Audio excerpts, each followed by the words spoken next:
Our Corporate Restrictive Covenants session today. We'll be looking at how these corporate restrictive covenants take place in practice, whether you're buying or selling a business or taking on investment. So we'll be looking at both sides of the transaction, whether buyer or seller, as well as the company and investor side in relation to shareholder and partnership agreements. Jeremy Scott-Joynt from Outer Temple Chambers will be discussing the law around corporate restrictive covenants in the first part of the session, and I will discuss how these issues are dealt with in practice. So I'll hand over to Jeremy at this point to discuss the law of corporate restrictive covenants, and I hope you all enjoy it. Thank you, Vincent, and welcome everybody. I'm just going to do a quick advert for session 3. My colleague Helen Pugh is sort of taking the this is how it works legally role for session 3, which is, in a sense, session 3 is the one you don't want to have to listen to because it's the what happens when everything goes wrong session. And ideally, if you talk to Vincent and the other guys at SA Law early enough, then we'll never get there. However, we're all realistic enough to know that, you know, the worst does sometimes happen. Helen is excellent. A commercial barrister of long standing, and I urge you to sign up. She's going to be great, and so will Simon, of course. But anyway, on to the legal bit. Customarily, perhaps the classic way of doing this sort of thing, excuse me, is to say, how can I put this? What should you do first? What's the most important thing to get right? However, I think probably the better way to approach a situation like this, and because the cardinal error is so important when it comes to restrictive covenants, whether they're dealing as we are today with corporate situations or even with the sort of employment ones that were dealt with in the last one, the cardinal error can sink you. It is the Titanic of restrictive practices. This is your iceberg. And it's when you start quite sensibly, quite understandably, when you're thinking of formulating these by going, right, what do I want? What can I get? The kitchen sink approach, if you like. You start by thinking, just how much can I sign these people up to? Just how far can my protection go? Give me everything. Give me, well, maybe not the kitchen sink, unless perhaps you're a white goods manufacturer, then perhaps the kitchen sink is actually part of the picture. But generally speaking, it's entirely natural to go into this going, what's the most I can possibly get? How can I tie these guys down who, of course, are my friends and I want to work with and we have a fantastic business relationship, but just in case, how can I make sure that they don't come within a million miles of anything I want to do ever? This is a disaster area of an approach, and it's the reason I'm stressing it is because it's so tempting. But taking this approach is probably the greatest guarantee that you can have that the restrictive covenants that you draw up, whether it's in a joint venture or in a shareholder agreement or anything else, are going to end up being unenforceable. Bad call, really bad call. This is the better way. And I know this sounds like it's just a single word different, isn't it? It's from want to need, but that's the critical point. It's about what can I reasonably claim is necessary for my business, and not only for my business as a whole, but more particularly on the basis of the nature of the relationship that whose borderlines, if you like, I'm trying to design. So this is where you've got to start. Not what do I want, but what do I need? The reason for this is because there are 3 fundamental common law principles that underpin how the courts are going to approach a restrictive covenant. And these are very long-standing. There's nothing terribly new here, but it's critically important to get your brain around the implications of these. So let's just walk through these principles, because these are the ones which you or you with Vincent or others advising you, and God knows if you're doing restrictive covenants, for heaven's sake, seek advice, because when it goes wrong, it goes badly wrong. The basic principles, walking through them. The first, and this is the most important one, do you actually have a valid interest that you're seeking to protect? Is it something your business actually needs? Is it something your business, in effect, has a right to protect? An important factor there, for instance, is when you're putting together a set of restrictive covenants for, say, a joint venture, the critical moment is the time at which the agreement is made. What's the nature of the business at that point? Not what you might like to be doing 5 years from now, unless, of course, that's actually a part of what both parties are aware of. You know, if currently you are a widget manufacturer, but you're also keen to get into hujima flips, and it's absolutely on the table at the point of discussion, you know what, about a year from now, we're planning to get into hujima flips. That's on our business plan. It's all there. Then that might be defensible to design a restraint that also covered hujima flips as well as widgets. But if it's not on the table, if it's not absolutely clear, there's a strong risk that it's not a valid interest. It might be in your head, it's not in the other person's head, and it's not actually the business that you're seeking to protect right now. So that's the first point. Actually, do you have a valid interest? You'll have dealt with this in the employment cases that happened in the last one. It's a question of actually in the again, not just your business, but in the shape of the relationship, what's it reasonable for you to say, I get to stop you from doing this? So that's question one. Question two, is the restraint no wider than is reasonable to protect that interest? So you've identified an interest you have. Let's say we're back to widgets again. And let's say hujima flips, we're not talking about them. So if you make widgets and you've got a joint venture where you're working on widgets and there's going to be some shared IP or your IP is going to be used in that, then it's probably a valid interest to protect that IP so that the joint venture partner can't go off and make their own widgets using your IP and sell them separately. That's a classic example of a sensible, valid interest that can be protected. However, let's say you make your specialism is a particular kind of widget. I'm going to strain this metaphor to breaking point by the time we're finished, by the way. But let's say it's a particular kind of square widget that fits into a nice square hole. I'm sorry, I can't resist an analogy. Unless square widgets also fit in round holes, you may, and assuming that round widgets are qualitatively different from square widgets, and your IP is all about the square widgets, you may struggle to define a restrictive covenant that effectively bans your partner from doing widgets at all, including the round ones, ever, anywhere. That might well be construed as being too wide, because your interest is square widgets.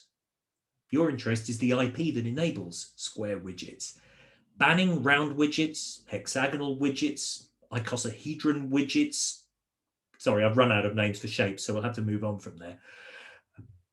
Banning them as well might well fall into the box marked too wide. This is very similar. And again, I'm going to keep harking back to employment principles because there are commonalities. I'll come on to the differences in a moment.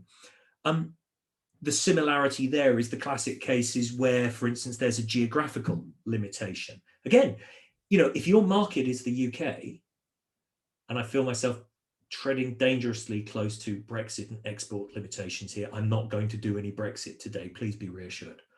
But say your market is the UK, a global restriction on square widgets, unless, again, this is an active part of your accepted business plan, may well end up being simply too wide to enforce. And time as well. If the design of widgets changes over time, then a sort of in perpetuity or 5 or 10 years may, depending on the circumstances, end up being too wide. So in effect, wide here could have 3 basic meanings: space, time, and the nature of the activity. Now, the third one, oh, this is the piece of string one, isn't it? Is the restraint contrary to the public interest? What the hell does that mean? Well, ultimately, the point is that the courts always start from the perspective that restraint of trade is per se a bad idea. That's why question 1 and question 2 are saying, actually, is this something you genuinely have a right to protect, and are you limiting your protection to what's reasonable? But then there's the third one. Actually, is there any kind of overwhelming, countervailing public interest question? Now, the public interest could be, oh goodness, any number of things. And this could be very situation specific. Are you making a product for which there is a particularly urgent public need, such that enforcing a restraint of trade might actually have serious consequences to the public interest or to public health or public safety or something like that? To be honest, I couldn't even begin to make a list of these things. I've actually got an example ticked up for this. I'm going to keep it in my back pocket for the moment, and maybe we can talk about it in the Q&A. But really, this is, I'm afraid, slightly the great imponderable, question 3. So I'd argue, unless there's something really obvious, your primary interest is focusing on numbers 1 and 2 here. And they're really, really important. If you get those wrong, you run a severe risk of having an unenforceable covenant. Let's talk for a moment about how the courts come to this. Now, I've been drawing the comparison with employment, and the principles underpinning how one goes about this are broadly similar. So I'm hoping I haven't said anything that's directly contradicted anything got said in the last seminar. But the critical point is, and the contrast is, in a way, the classic contrast that exists between employment contracts and practically every other kind of contract that exists. We'll all be familiar with dealing with the fact that the courts do view an employment contract as qualitatively distinct from an arm's length contract. And that's the critical point. When we're dealing with shareholder agreements, when we're dealing with joint ventures or arm's length agreements between relatively equal individuals who can both take advice, as with so many other things, as long as the right boxes are ticked, the courts are usually going to back off a little and say, you know what? You guys had the chance to make the deal that you wanted to make. If you choose to make a bad bargain, then absent some pressing public interest or legal reason for us to step in, you know what, pal, that's your problem. This will be very, very familiar to you from the general approach of the courts to how they view contracts in general. Ultimately, it's for the parties to reach their agreement. It's for the parties to work out how to split the risk. And then the court will construe the contract in order with its long-standing principles of how contracts end up getting understood. And I'll come to that in a bit when it comes to the question of how these things can be split. But ultimately, where you've got a situation when there's an approximate equality of arms, and that is a very broadly defined term, where both parties have the opportunity to seek advice and find out whether they're doing it sensibly, then the courts are less likely to interfere. Not unlikely to interfere, but less likely to interfere. And they certainly won't take as activist approach as they do with employment restrictive covenants.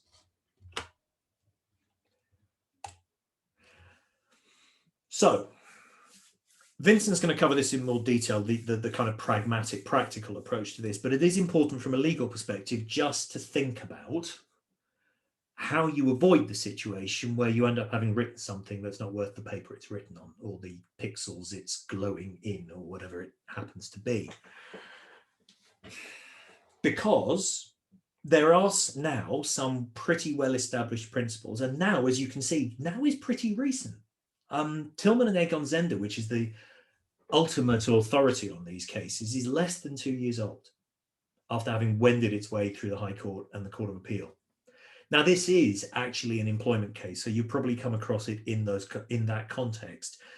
But generally speaking, it is accepted that Tillman and Egon Zehnder is applicable to the kind of circumstances that we're talking about. The circumstances where you and your partner, and I'm small p partner in this case, we'll come to partnerships in a moment, you and your business partner have made your agreement, and then they do something, or you do something, let's keep it simple. Party A does something that party B takes exception to on the basis of the restrictive covenants. And sometimes party B will argue that the covenant is unenforceable. It's wrong, it's too broad, it isn't protecting a valid interest, coming back to that first question, or it's too wide, too extensive, unreasonably so, coming back to the second of the three questions we talked about.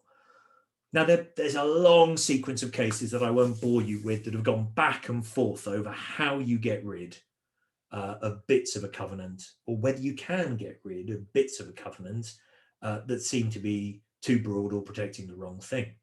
Now, this, you may have heard about the blue pencil test. Now, I try not to use this phrase because blue pencil always sounds like censorship to me for some reason. Before I became a barrister, I was a journalist. So anything to do with censorship or crossing things out or heavy duty editing always fills me with a living fear. But it is generally referred to as the blue pencil test. And what the Supreme Court came to in Tillman is they went back to a case called Beckett, which was one of the competing previous authorities on this, and said, you know what, Beckett got it right. And so they established these three fundamental rules for how you go about taking something out, the circumstances in which you can take something out of a restrictive covenant. The first rule is, and this is the blue pencil bit, can you effectively draw a line through the words that are causing problems without changing the rest? The critical point being is you can't go rewriting the whole covenant. So if you can simply draw a line through the bit you don't like, in Tillman, it was to do with a covenant about involvement in competing businesses. And Tillman, the claimant, had a small shareholding in a competing business. And the covenant said something like to be involved in or interested in a competing business of some kind. Now, what the Supreme Court said is you can just put a blue line through or interested in, leave the rest of the clause intact. You don't have to change any other words. You don't have to take anything else out. You can do that and the clause still makes sense as a freestanding whole. That's what the blue pencil test is. You can only take a chunk out of a covenant and leave the rest intact if you can do it without actually having to rewrite. So that's test one. Test two, again, it's a classic contractual problem, isn't it? Have you actually swapped consideration? So for what remains, is the consideration adequate? Most of the time it's going to be fine unless the consideration is particularly tied to other elements of the restrictive covenant. But as long as there is, for what's left of the covenant after you've crossed out the words, excuse me, as long as you've got consideration to cover that, then you're fine. And the third one, critical. Have you fundamentally changed the nature of the covenant by taking those words out? If you haven't, and a small change, a relatively modest change doesn't matter too much, then you're okay. But if actually by taking those words out, even if you've only literally crossed out 3 or 4 words and left the rest intact, if the fundamental effect of the covenant is significantly altered, then no, you can't just cross words out. Effectively, that whole covenant, that whole clause is going to get lost. What does that mean in practice? And again, I don't want to step on Vincent's toes here, but the point, and it's a really important one to consider when you're talking to your advisors, when you're drawing up covenants. As I said, don't do the kitchen sink thing. You've got to be really, really careful about how you draft them. Go back to these first principles. What are you actually seeking to protect? What does your business need? How much does it need? And then break that down. Break it down into as discrete, distinct elements as you possibly can and protect them distinctly. This is what I mean by kitchen sink. A long, complicated clause that seems to cover everything is your enemy in this. Nice, short, single lines. Protect this, protect that, protect the other.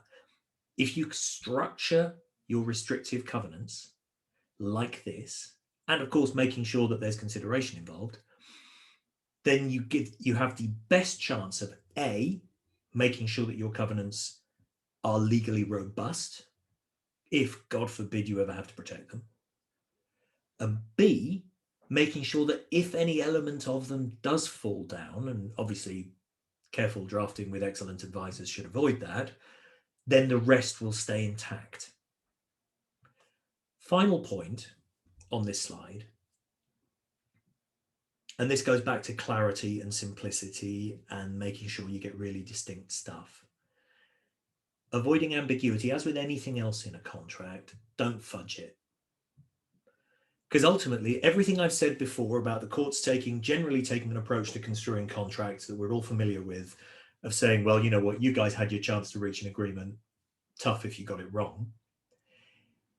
If it's genuine ambiguity in the wording, then, and this harking back to another Supreme Court case from half a dozen years ago called Wood and Capita, which sort of dragged together about half a dozen assorted cases, all of which had said subtly different things about how to read a contract. And as the Supreme Court so often does, said, well, actually, if you read them carefully through the right set of glasses in a dark night, in a darkened room at an angle of 75 degrees, they're all basically saying the same thing.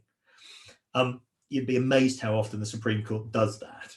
And ends up with a single authoritative voice and sort of gently hand-waving the bits where it hasn't always agreed in the past. Anyway, Wood and Capita is one of those cases. And one of the things it says is, if it's really ambiguous, then we do get to sit down and work out what makes business sense. And the judge gets to do that. It's not just what's written down. It's not just the what's called the factual matrix around it. Actually, if there's really two competing meanings, then we get to work out which one is commonsensical. And God knows you don't want to be subject to a judge's definition of what's commonsensical if you can avoid it. Love judges, they're great, but let's not put the poor souls in that position, shall we? It's not really fair, is it? So anyway, the final thing I just want to say before we finish, and I have mentioned employment a few times, the reason it's worth mentioning is because there's a trap. This is the second trap. The first trap is the one we talked about, the what do I want question. But the second trap is the employment trap, because some kinds of agreement that feel like a business-to-business agreement can actually be something else. I mean, the classic example is, for instance, an employee share agreement or an EMI agreement or something like that. You might look at it as a shareholder agreement. It's an arm's length agreement between equals. A court might well look at it and say, well, actually, this is part and parcel of an employment relationship. Similarly with an agreement with a director, for instance. As such, therefore, the more restrictive approach might apply. Now, does that make a difference in sort of the big scale? No. But does it make a difference in the rigor with which a court will approach this? Yes, it absolutely does. So when you're drawing up these agreements, just watch out to see whether it could possibly be interpreted as akin to employment relationship, which moves you out of the zone we're talking about today and into the trickier one. So EMI agreements are a good example. Consultancies, you know, you've got an independent contractor doing some work for you, but depending on the nature of the work they're doing, it's a bit like arguments about IR35, isn't it? And God knows nobody wants to get into them. Depending on the nature of the work they're doing for you, that could seem employment-y. Partnerships, oh God, partnerships are hell here. If you're going to be drawing up restrictive covenants in the context of a partnership, please God seek advice, because whether it's a general partnership, an old-fashioned one, or an LP or an LLPs are probably a bit more straightforward in some ways, given that they're much more akin to a regular company. But if it's a partnership thing, do have a hard think about really making sure that everything is distinct and discrete and separated out and clear and unambiguous, because there is a risk that the courts are going to view this with more rigor than you actually like. That is it from me. That's the legal bit. Vincent now talks practicality. These are my contact details. We'll send them all out later. Obviously, I am delighted to help with anything that anybody needs. But right now, let's get practical. I will close. That's great. Thanks, Jeremy. I'm just going to change my screen here.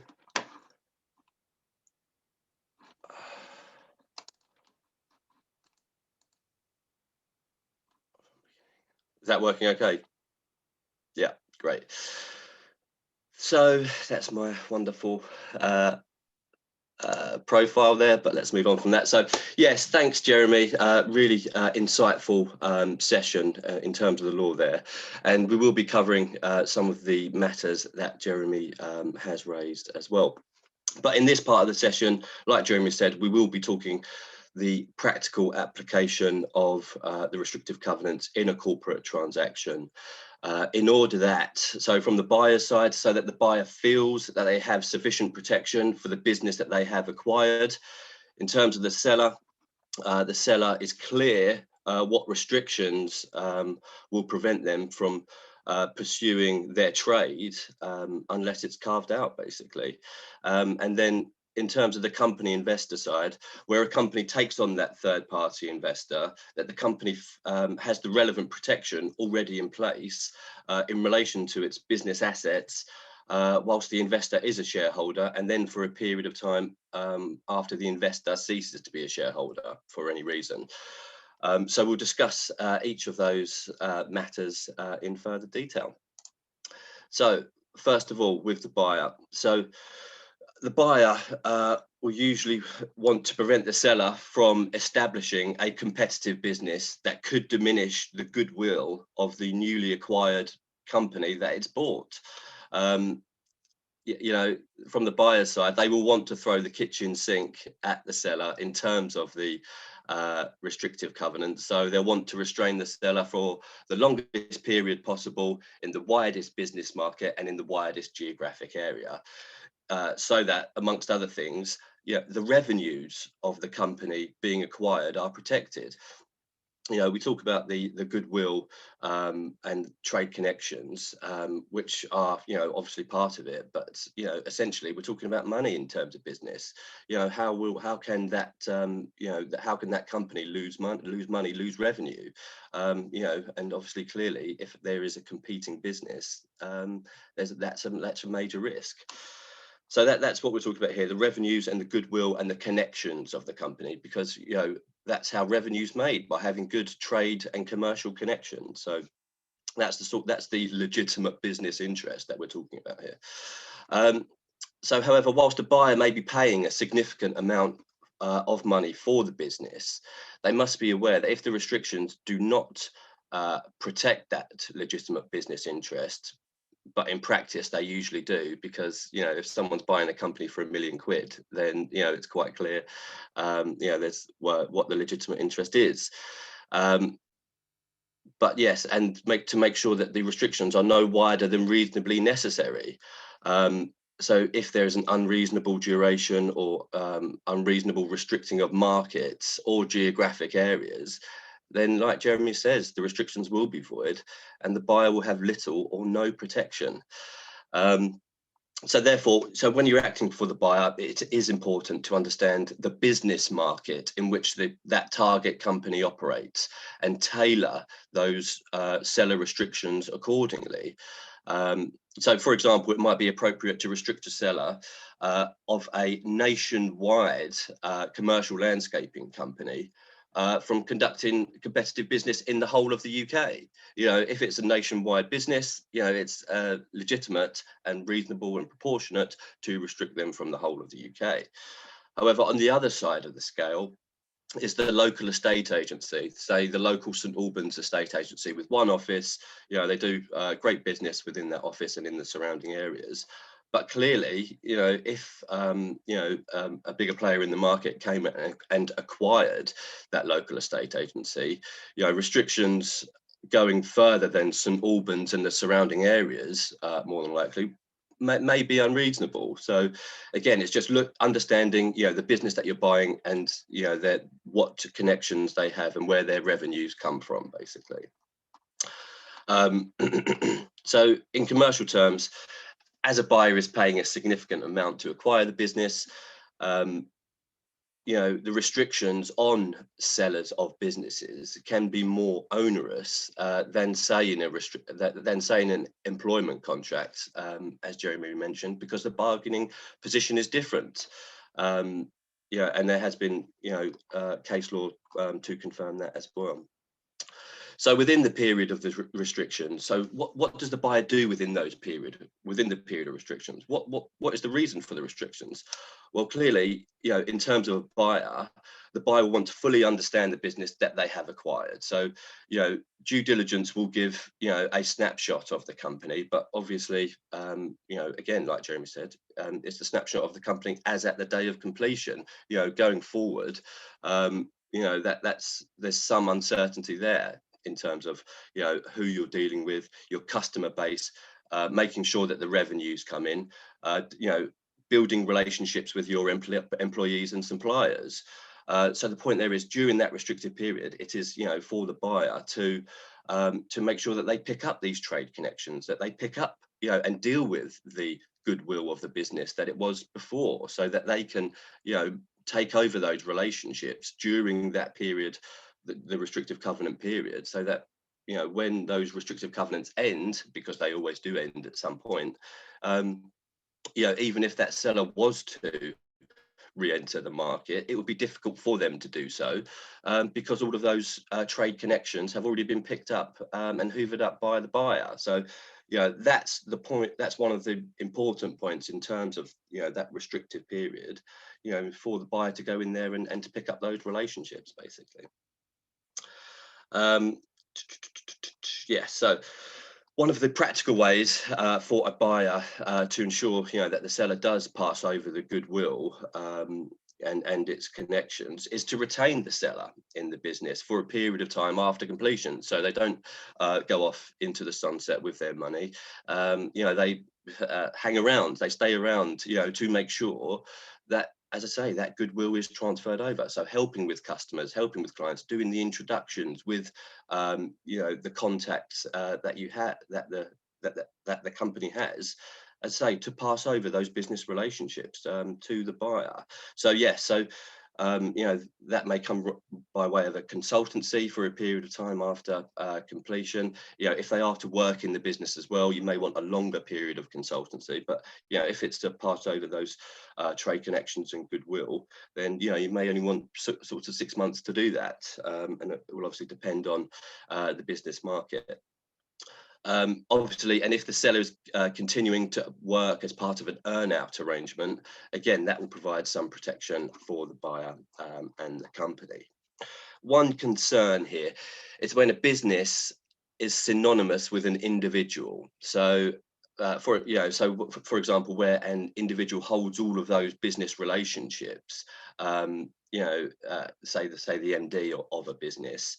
It can be difficult for a buyer to transfer those ingrained relationships because the suppliers, the customers only know that individual as the business, basically. So and obviously there's trust in that relationship as well. So for a buyer to come in and take over the goodwill of the business, which is ingrained in one individual, can be difficult. And that's where I've seen clients go back to the seller because they've got those they've got that trust, they've dealt with, that's how they know the person as the business. So they'll go back to that person, and even though they may be restricted, that individual, because they are the business, that individual is the business, they want to help the client, perhaps even in breach of the restrictive covenant. So that's one of the areas where buyers need to be clear and make sure, when you're buying, who the key employees are, where the business relationships lie, and have a plan to make sure that they're transferred over as well. So that's all very relevant for the buyer. So moving on to acting for the seller now. So when you're acting for a seller, they need to understand the restrictive covenants that are being proposed by the buyer. So it will be the buyer saying, look, I want to restrict you, the seller, for 5 years, however long it may be. So it will be the buyer who sets the parameters there in terms of the negotiation. And again, like I said, it's to protect the goodwill and revenues of the business sold. So whenever I act for a seller, I always discuss with them their plans following completion. What do they propose to do after completion? As this provides the pathway when acting for a seller for dealing with the restrictions. So in the simplest cases, they'll say, Vincent, I plan to retire, don't plan on going back into the market at all. happy to get rid of the business, some words to that effect.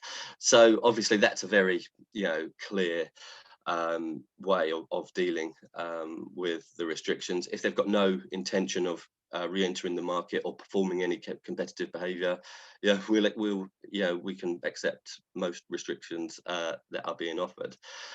Having said that, there was a recent case where that I dealt with where one of the sellers was retiring, but obviously they didn't want to give up their lunches and their business connections, and the marketing, that they do. So we had a specific carve out in the share purchase agreement to allow this seller to continue to meet his business contacts and have his lunch and all the rest of it. So we, that's what we can do for you. So, but obviously it may not be as useful in the current climate as it would have been, but I'm sure he'll be making use of it at some point. So yeah, so that's how we do with it. So in more complex arrangements, the seller may already have a competing business, which was also the case in a recent transaction that I dealt with. So in that situation, the seller had multiple trading businesses in the plant hire market and was only selling one of those companies to the buyer. So what we did at the start of the transaction was make the buyer aware that the seller had these competing businesses, and that obviously they needed to be carved out of the restriction because they were established businesses that had been going for a number of years and had multi-million-pound turnovers. So clearly it's going to be unreasonable, commercially unreasonable for this seller to agree any restriction in relation to businesses that he's already operating and making money from, even though he might be getting £1 million for the business that he's selling. So what we did there, so we raised the issues early. We were very open about how these restrictions would work, and and the business and these other businesses that the seller operated. If we didn't provide that information, the buyer would have been clearly saying no, we're not agreeing to that. But so by providing that information and being open about it, essentially the buyer understood that there was these established businesses there, and it would be commercially unreasonable to seek to restrict him from that. Now obviously they didn't agree to that the first time we raised it, and we had to go around the houses many times with it and re-explain it to them multiple times. But as I say, we got there in the end, basically. And by getting there, I said that means carving out those competing companies specifically, by company number, to make sure that they were not, these other companies were not part of the restrictive covenants in relation to competing businesses. So they fell outside of that definition of what a competing business would be. So that's how we dealt with the competing business element there. In the same transaction, there was also shared clients or customers. So as I say, the seller had clients that dealt with his businesses that he was retaining, and also the businesses that he was selling. So again, we were very open about that, provided them information about the crossover customers. And again, after some explaining, we agreed to carve them out of the non-poaching and non-solicitation clauses in relation to customers for those specific companies that the seller has and will be retaining. So again, negotiation, being open about it and providing that information at the outset of the transaction really assisted with that. And as I say, we didn't get there day one, but by the end of the transaction, we got everything we wanted in terms of carve outs for in relation to the restrictions. So the last thing that you want to happen is to be in breach of the restrictions from day one. So that's why careful consideration obviously needs to be taken, and understanding of the market. And clients know the market better than anyone else. So it's just a matter of talking to them and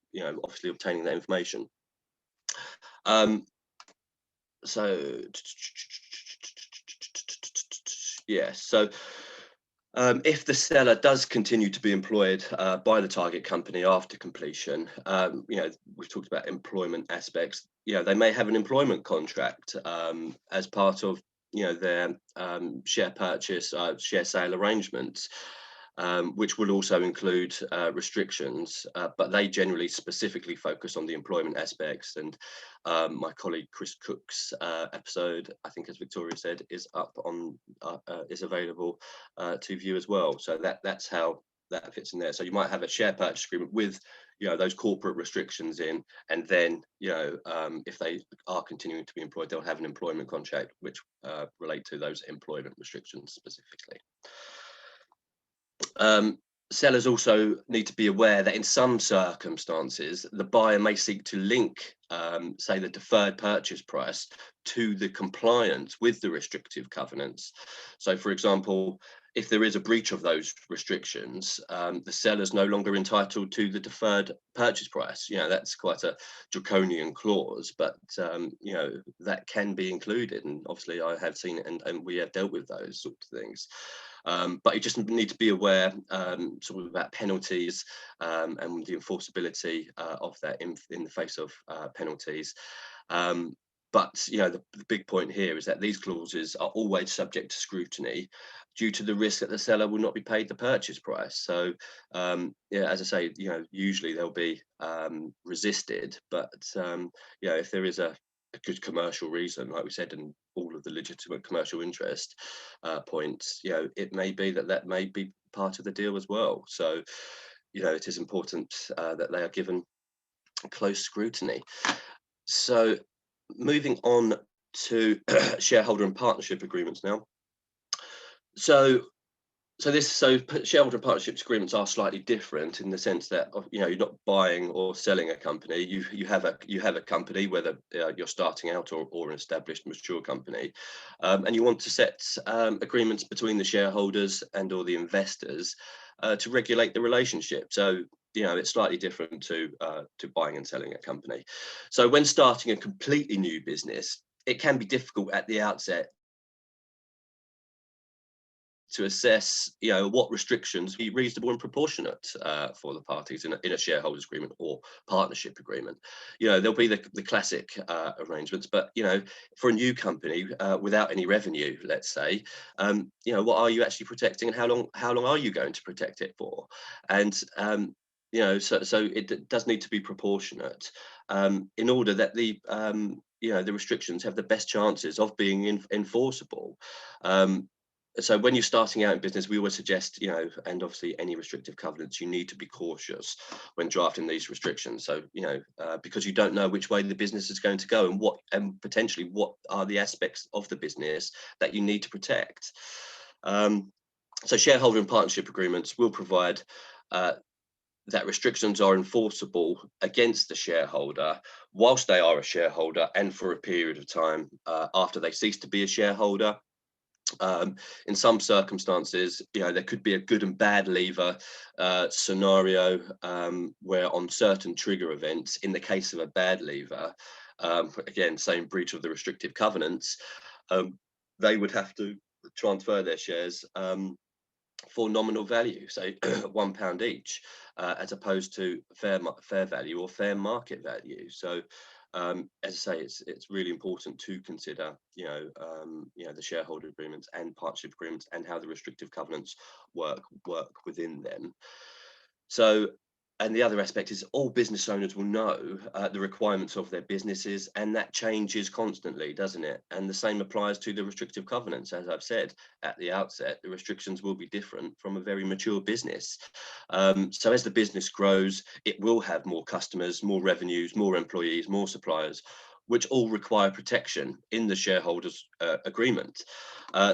Therefore, one of the key things is to make sure that you do review your shareholders agreement and the restrictions contained in them periodically to ensure that they are appropriate. I have seen the 2-page shareholders agreement that the MD printed off the internet when they started business, restricting everyone for a period of 3 months or 6 months or something. And then 5 years later, multi-million-pound business, they start looking at it and go, "Oh God, Mr. X is leaving or wants to leave. We need to put in, we need to make sure he can't compete." And then you look at the 2-page agreement and they sign and think, so yeah, so it is important to make sure that those are reviewed periodically, as I say, to ensure that they're appropriate as the business grows. The more there is to protect, the more restrictions you can have. Essentially, that is the bottom line, because that is what the legitimate commercial interest is. Yes. So when taking on equity investment, say from a third party, it's always advisable for the new investor to sign up to the shareholders agreement, whether it's a new agreement or by way of the existing shareholders agreement for a deed of adherence, depending on the circumstances of the investment, because as we know, investment can come in many forms, but we are talking about equity investment here for shares. The investor may or may not be willing to agree to restrictions. So a bit like the previous example, where an investor has invested in multiple businesses, is working with multiple business, say it's a tech investor, they'll have a number of there'll be a shareholder in a number of tech businesses. So they'd if you turn around and ask them for restrictions in relation to non-compete, they're just going to say no, because they're already doing it, and they're going to be doing it in the future as well. But clearly you can have restrictions in relation to the customers and things like that, because that is reasonable. But non-compete restrictions for a white knight or a serial investor just isn't going to work. So again, you just need to know who you're dealing with, how that investment comes around, and how is the shareholder going to work in the business as well? Is the investor going to work in the business? So, if they're going to be part of, the working arrangements of the company, as opposed to a silent investor or a white knight, then those employment contracts, consultancy arrangements with the restrictions, and obviously as part of the shareholders agreement as well, would be appropriate in that scenario. So it's just understanding and discussing and agreeing how those restrictions are to be dealt with and what the investor is going to do. But from the investor side as well, if anyone's going to invest in a business, they want to know that the revenues and the goodwill and are protected, basically. So that as an investor, as part of their due diligence, they'll say, right, well, please provide the employment contracts for, let's say, the key employees, or the shareholders agreement, to make sure that there are restrictive covenants there, so that the key employees or senior staff can't go off and start another competing business. So it's important from an investor-employee point of view, investor point of view as well, that there is relevant protection in relation to restrictive covenants. So when drafting a shareholders agreement, you always need to give consideration to each class of shareholder and potentially each class of share. So the restrictions that apply to one shareholder may not be appropriate for the other. I think, as Jeremy touched on, the majority shareholder MD of the business, clearly, he will be subject to higher restrictions than, say, an employee who has received employment-related shares. The restrictions against the majority shareholder MD are, as I say, are going to be and can be much more than the sort of junior employee who's just received some employee incentive shares. So it's important that as we said, the restrictions are appropriate for each shareholder and potentially each share as well. And I know that my colleague Simon Walsh has had and is dealing with a case like this, and I'm sure he'll be happy to talk to anyone in that regard as well. So on to other corporate considerations. So we spoke quite a lot, about the main corporate points that arise in relation to restrictive covenants, but these points are just notable others. So one of the big points is that you want to ensure that the company has the right to enforce the restrictions, as well as any of the individuals, whether that be the buyer or the majority shareholders in a shareholder or partnership agreement scenario, because the target company, rather than the buyer, may be best placed to enforce them, as that target company will be the entity that suffers the loss, that is directly suffering from the breach. And also, if it is the buyer's intention to do anything with the business post completion, perhaps as part of a group reorganization, then you want to ensure that the other group companies may have the right to enforce those covenants as well, or even if the buyer then subsequently sells on after acquiring the company, that any subsequent purchaser can rely on those covenants as well. So those matters also need to be taken into consideration. Competition law. So this is a massive, complex area of law, but essentially, if two businesses agree to restrict something, and in a market scenario, potentially that could fall foul of competition law. There are a number of other variables and factors that come into this, but it is a key consideration. If Coke and Pepsi decide to split up the market somehow or restrict each other, then clearly there's going to be competition and market issues in relation to that. Obviously that's on a bigger scale, but there are principles that apply there. And the competition authority is becoming more active as well.